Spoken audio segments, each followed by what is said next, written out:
All right, what's up, people? Now, what I'm going to be doing here is kind of off topic, but on topic. So bear with me. What I'm going to be thinking about is the case declension in Latin, the language of nouns. And I don't mean pronouns. I'm not talking hic, hi, coke. I'm not talking that. What I'm talking about is Julius as a nominative. So that's the first case. Nominative basically means I nominate you. You're a dude. That's your name. That's how you represent yourself.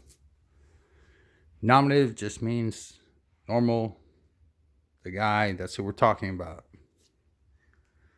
Genitive, I want you to think genitive means generational or like being able to reproduce. So when you hear the word genitive, what you want to think is the word of.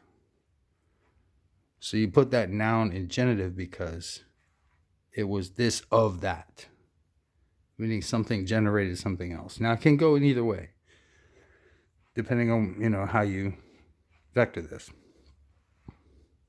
Dative.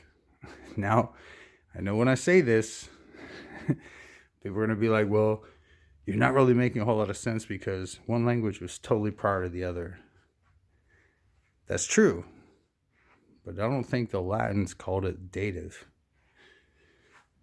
I think they had their own words for it. But anywho, even if they didn't, words come from each other. Dative basically means to or for. So for the noun, something was done to it or for it, meaning you're dating it. You're trying to do something to or for.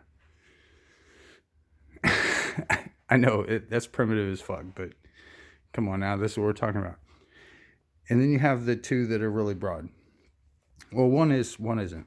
Accusative, which basically means this is now the object of the sentence. So you have the subject of the sentence, that'll be nominative. The accusative is actually the opposite of the nominative. So you have the nominative and then the accusative, and then you stick prepositions in there to modify, and that's how you have a language. The language is pretty precise. But anywho, then you have the ablative, which is basically all the other prepositions. You say the froms and the tos. I mean, to, not the number, to. Like, I go from here to there. That type of shit. That's ablative. And then the one that, I said the 5, but it could be the 6, is the vocative, which basically means, I love how they do this in Spanish, where they start the sentence with the upside down question mark. Just to let you know, this is a question, bro. In English, we only have the one at the end. So when you start reading the sentence, you don't know if it's a question or whatever. Spanish is like, nah, fuck that. Put the upside down one at the front, just to let this motherfucker know it's a goddamn question. You feel me? So different languages, I think their idea is better. It just is kind of weird, but it is what it is. But some languages read right to left, left to right, up to down. No, there were languages like that, if I'm not mistaken. Or did the hieroglyphs move horizontally first? I'm not entirely sure. But, there have been languages that are vertical first. I don't really need to get into that. But, hey, man, just trust me. I have a really good video planned. But this just kind of stuck in my head because, language kind of controls everything. So your categories, how you vector things, why there are 6, cases in Latin. What does that even mean? Does that affect us? Is that white privilege? Is that white supremacy? Is that fucking, what do they call it again? Where you're basically running around the globe building empires?